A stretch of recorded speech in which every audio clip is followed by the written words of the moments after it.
So he is risen. And he is so that we all can rise to be his hands and feet that desperately need the love that he shared back then and continues to share with the world even now. Jesus preached over 3 years about compassion. He recognized the pain and suffering that was present in Palestine. So many people were hungry and discouraged and disappointed and without hope, oppressed by those who had much. It broke his heart. But this compassion that Jesus teaches, the love for those who are hurting, we have been given access to that same power. We too can, as the disciples did, share the love of God with those who are hurting in our midst through the power of compassion. It is something we can do. Jesus talked about forgiveness. That was always a big topic of his. Matter of fact, one time Peter, who was having a real hard time with somebody, he said, Lord, do I have to forgive this guy as many as 7 times? And Jesus looked at Peter and he said, no, not 7 times, Peter, 70 times 7. We are asked and employed to share the love of God through the power of forgiveness, to recognize that all people in our midst, including ourselves, are challenged at times, but we're given the opportunity to extend that type of grace. He is risen. I remember I used to be a baseball dad back in the day, and there was a father of one of our players on the team. I didn't really know him at the time, but I had a bad attitude about him. He seemed cocky, he seemed arrogant. He had a certain way about him, the way he dressed, the way he looked, the way he moved, like he had all the answers, and I don't know, he just struck me the wrong way. And I had this attitude about the guy for a good month or two, and then finally I decided, man, this is ridiculous. I don't even know him, but I've got this attitude, see. So I went and I sat next to the guy. He's a baseball guy, I'm a baseball guy. We watched practice for a couple hours together, and over a 2-hour period, we talked almost an hour, which is a lot in 2 hours for baseball guys.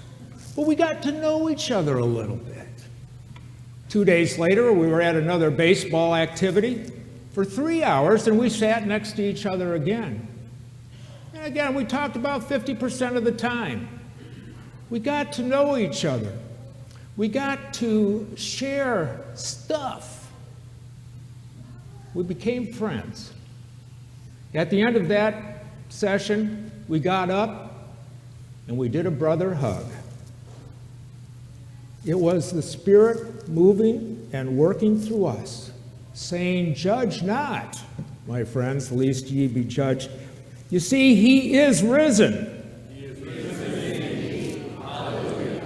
He invites us to hold off on that judgment and to recognize that each one of us, every person in the world, is sacred, is a part of God's incredible creation.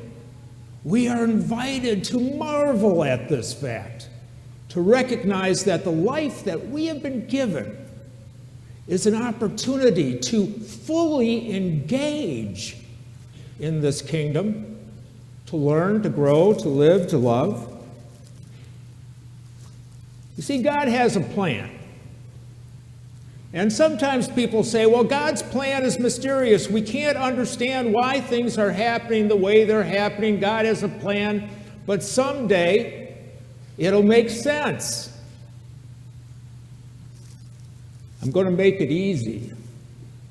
God's plan is when you look at yourself in the mirror,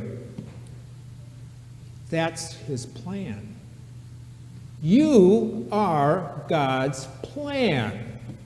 You have been given, we have been given the gift of life.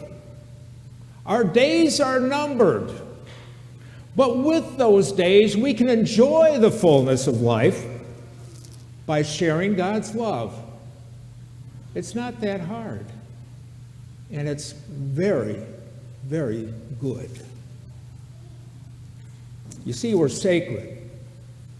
Each one of us is sacred. We're also gifted. Each one of us has unique gifts that sometimes we take for granted. And all of us are a little bit broken. Each one of us has certain pains and sorrows that are a part of our existence that needs comforting and healing. We're not alone, my friends. But together, we can be lifted up and experience that healing. There are some people that say, oh, you can't be like Jesus. We're fallen creatures. There's no way we can rise to that occasion and be anything remotely like him.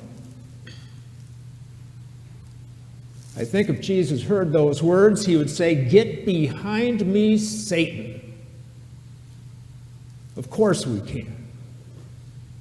Of course we can be. That doesn't mean we're going to be perfect. Of course we're going to sin. Of course we're going to fall, but we have to recognize as well that we live and love a God that cares so much for us, that is always forgiving us, always doing for us what he's asking us to do for each other and the world around us.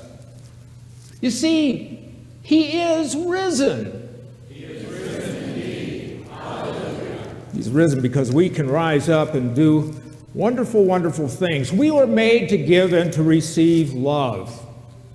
Sometimes the message sounds like it's just giving and giving and giving. How much can I give? But that's only part of it.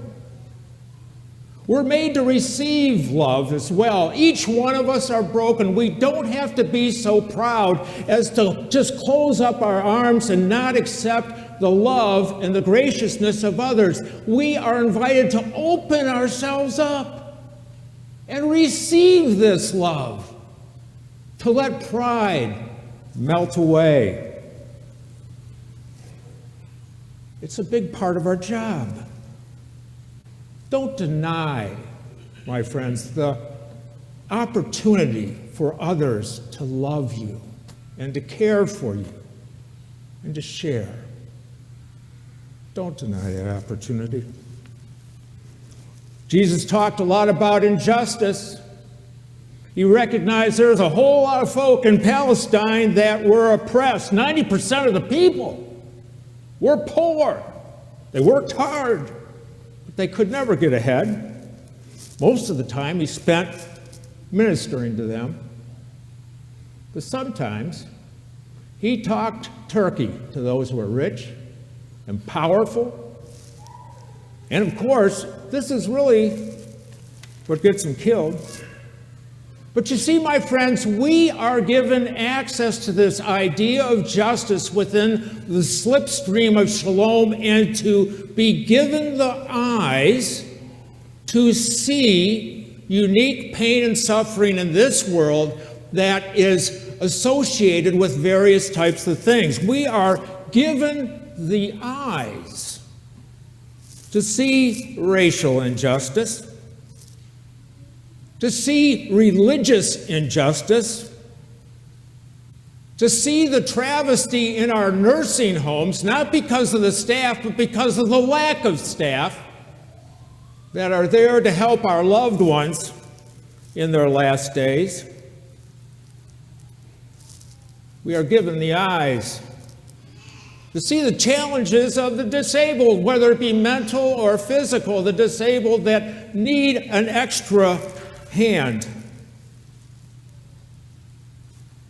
We're given the eyes to see economic injustice. And refugees, people who are coming to the United States, fleeing something awful, hoping for a new life. We are given the eyes, we're not paid. Well, maybe we are. But we are given the eyes to see all kinds of injustice, including injustice related to sexual orientation. And All of this, my friends, are unique opportunities for us to apply God's love in a special way. Each of us are uniquely called into one or two or three of these areas or other areas that I have not mentioned, because you understand that He is risen. Jesus said to His disciples, and He says to us throughout the ages, He says, "You will do greater things than I." You will do greater things than Jesus. But then He makes it clear. He says, if you're going to be my disciple, you're going to have to pick up your cross and follow me. Well, my friends, we've been given the keys to the kingdom. We, in fact, have. It's our life. It's our turn to make a difference. It's our turn to make history. Many of us are already engaged in lots of important activities and others not as much, but we all have the opportunity to take those next steps forward. But it's something that is difficult to do alone. To grow in the faith, to grow in the shalom, to really dig deeper and to engage in this stuff, we can't do it alone. We need to be in community, as messy as community can be. It's important for us to share, to give, to experience life together, not just alone. In the end, my friends, it's all about choices. God gave us the free will to choose, gave us the gifts to be employed, gave us the life to be shared. And all of that is right ahead of us and right here now, because He is risen. He is risen indeed. Amen.